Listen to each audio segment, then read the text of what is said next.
Olá, quem vos fala é Max Isênio. Neste vídeo eu vou continuar falando sobre o perfil dos membros que atuam numa facção criminosa aqui na microrregião de Catolé do Rocha há mais ou menos 2 décadas. Então, estava falando sobre o mentor intelectual, um dos, porque até agora a gente ainda está investigando e trabalhando e juntando indícios, provas e para a gente conseguir identificar outros membros dessa facção.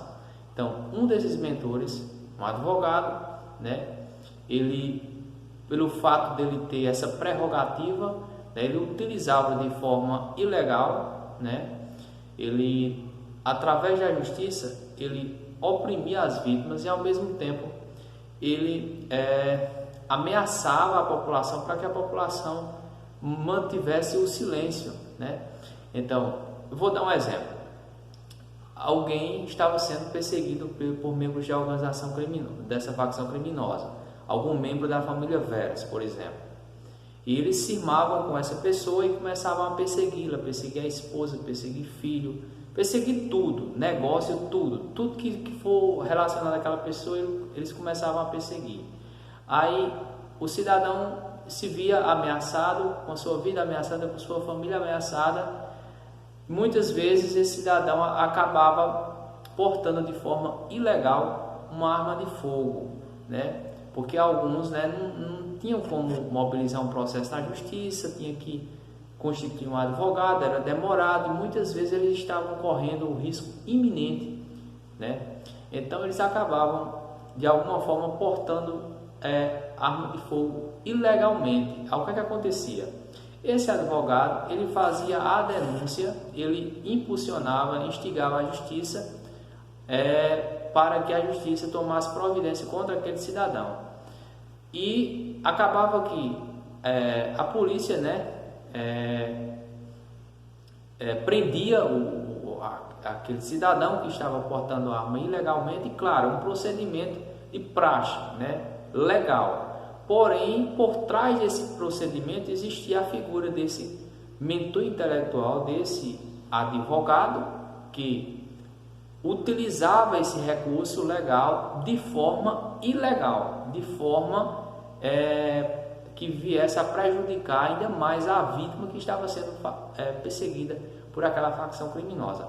E ao mesmo tempo impunha sobre a população as ameaças, porque qualquer pessoa que viesse a se opor, a resistir ou a falar alguma coisa, acabava correndo risco de vida e também correndo risco de ser perseguido pela justiça, por causa de calúnias também, porque nem sempre era a questão do porte ilegal de arma.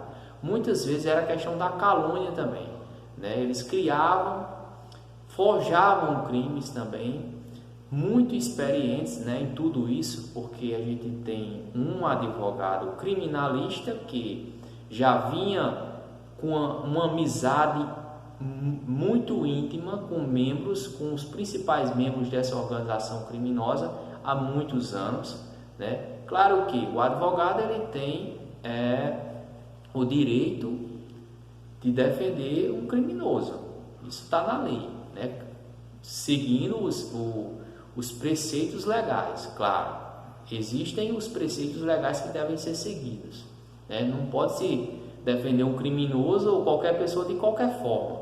Existe todo um procedimento legal na atuação do advogado criminalista. Então ele ultrapassava todos esses limites a fim de oprimir, tirar a resistência da vítima, E muitas vezes esses cidadãos que eram presos por causa do porte ilegal de arma, logo quando saíam da cadeia, eles eram assassinados imediatamente depois. Alguns deles foram abordados, e poucos dias após foram assassinados. Então a gente tem aí, claro, pelas oitivas também, eu ouvi algumas dessas vítimas e elas falaram que eles faziam esse tipo de coisa, né? Eles colocavam a justiça e a polícia atrás daquela pessoa porque estava portando arma ou suspeitavam que estivesse portando arma ilegalmente, para testificar que aquela pessoa não oferecia mais nenhuma resistência, para então tirar a vida daquela pessoa. A gente tem alguns exemplos, né? E essa é a figura do mentor intelectual. Ele também, né, defendia os criminosos e de forma audaciosa, né, fazendo manobras na justiça para livrar criminosos que ele sabia que tinham participação, que existiam muitas provas, mas acredito que pela dinâmica da facção eles ameaçavam as vítimas, ameaçavam as pessoas que estavam próximas às vítimas, que poderiam ser testemunhas, e até mesmo as testemunhas, né, no processo eles ameaçavam, porque eles mataram algumas dessas testemunhas. Um indício concreto, substancial, né, que atesta isso. Então acabava que o criminoso, que de fato todo mundo sabia que o cara cometeu aquele crime, matou, né, ele não respondeu o processo, podia ser preso, mas saía logo da cadeia e aí ia continuar a matança, né? Alguns desses executores, né, foi preso várias vezes e saiu da cadeia, né, e continuou matando.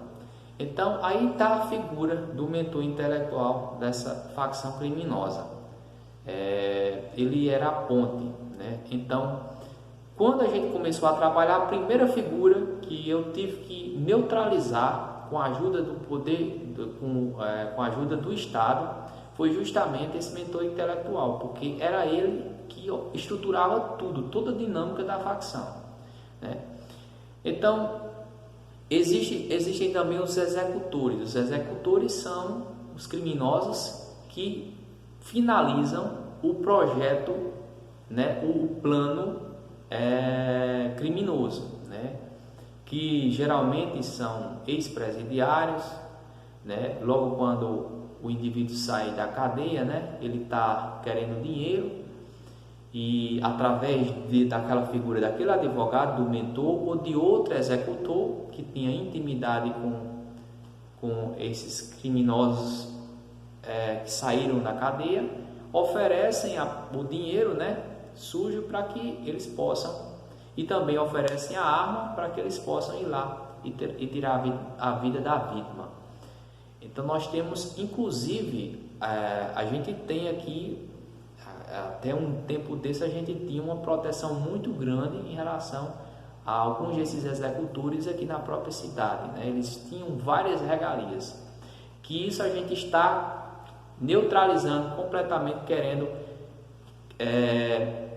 tirar totalmente essas regalias desses monstros, né, desses criminosos, porque a gente tem aí, no outro vídeo eu falei a quantidade de vítimas que a gente já teve, né, durante esses 20 anos, a mesma facção criminosa. Isso, claro, não somente eu atesto isso, os próprios noticiários, um dos delegados, né, responsáveis por algumas prisões de membros dessa facção criminosa, né, e toda a estrutura, toda a justiça já atestou isso, né? Claro que eles não responderam.